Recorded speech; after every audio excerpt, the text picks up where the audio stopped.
ایک لڑکی کی شادی کو 7 سال کا عرصہ بیت گیا، مگر وہ اولاد کی نعمت سے محروم تھی۔ اس کے خاندان اور دوستوں میں جتنی بھی اس کے ساتھ کی لڑکیاں تھی، سب کوئی 2، کوئی 3 اور کوئی 4 بچوں کی ماں بن چکی تھی۔ حتیٰ کہ اس کے سسرال میں اس کی ننند، دیور، جن کی شادیاں اس کے بعد ہوئی، وہ بھی اب صاحب اولاد ہو چکے تھے۔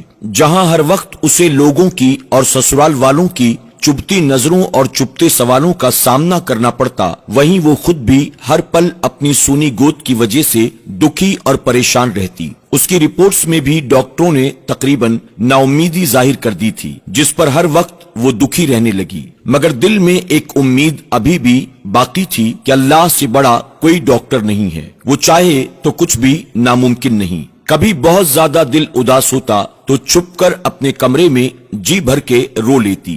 کوئی بھی اس کی تکلیف کو نہیں سمجھ پا رہا تھا کہ وہ خود اولاد نہ ہونے کی وجہ سے کتنی تکلیف اور اذیت سے گزر رہی ہے۔ سسرال والے تو باتیں کرتے ہی تھے، مگر سسرالی رشتے دار ہمسایوں کی باتیں جلتے پر تیل کا کام کرتی، اور اس کی ساس ایسی باتیں کرتی کہ دل چاہتا کہ وہ مر جائے یا کہیں دور چلی جائے ان لوگوں سے۔ پھر وہ ہر نماز میں رو رو کر بس اللہ سے ایک ہی فریاد کرنے لگی کہ وہ اسے اولاد کی نعمت سے نواز دے۔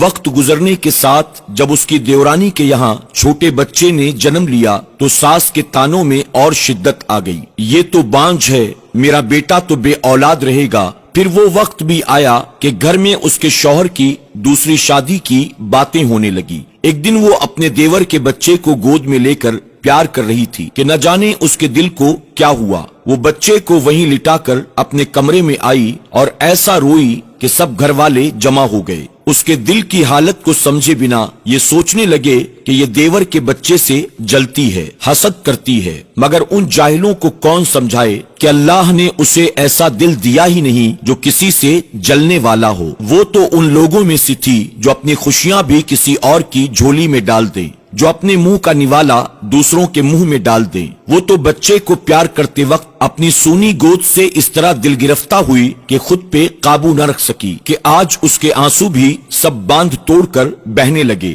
واحد ایک اس کا شوہر تھا جس نے اس کو کبھی تانا نہیں مارا۔ ایک دن کسی نے کہا اپنے شوہر کے ٹیسٹ بھی کرواؤ۔ پہلے تو اس بات پر بہت ہنگامہ ہوا، لیکن پھر اس کے شوہر نے خود ہی کہا کروانے میں کیا حرج ہے، اللہ کی کرنی کہ جب رپورٹ آئی تو وہ ٹھیک تھی۔ پھر تو گھر میں ایک طوفان آ گیا کہ بس اب اس کو فارغ کرو، ہم تمہاری دوسری شادی کریں گے۔ لیکن اس کا شوہر کسی بھی صورت میں طلاق دینے کو تیار نہ ہوا۔ اس نے اپنے شوہر سے کہا کہ آپ دوسری شادی کر لیں، مگر وہ اپنی بیوی سے بہت پیار کرتا تھا، سو کسی صورت میں نہ مانا۔ ایک دن کسی نے ایک پیر کے بارے میں کہا کہ وہ بہت پہنچا ہوا پیر ہے، اس سے اپنی بہو کا علاج کراؤ۔ جب اس کی ساس نے بات کی تو اس نے صاف انکار کر دیا کہ چاہے آپ جو مرضی کر لیں، بے شک گھر سے نکال دیں، لیکن میں کسی پیر کے پاس نہیں جاؤں گی۔ اس پر اس کی ساس نے بہت لان تان کی۔ اس نے وضو کیا اور نماز کے لیے کھڑی ہو گئی۔ جب دعا کے لیے ہاتھ اٹھایا تو اس پر ایسی رقت طاری ہوئی کہ کچھ بولا نہ جائے۔ پھر سجدے میں گر کر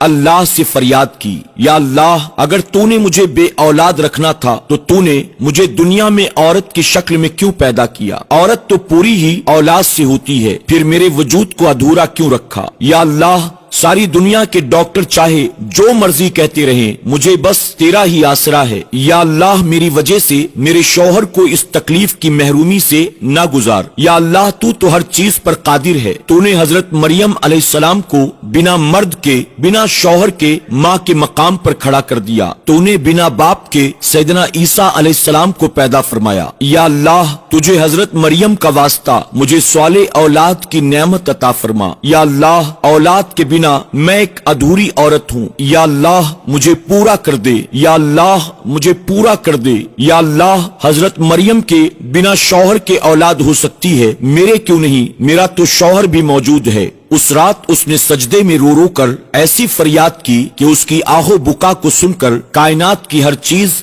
شاید اس کی سفارشی بن گئی اور اللہ پہ اس کا بھروسہ جیت گیا، اور چند ہفتوں بعد وہ ہوا جس کی کسی کو امید نہ تھی۔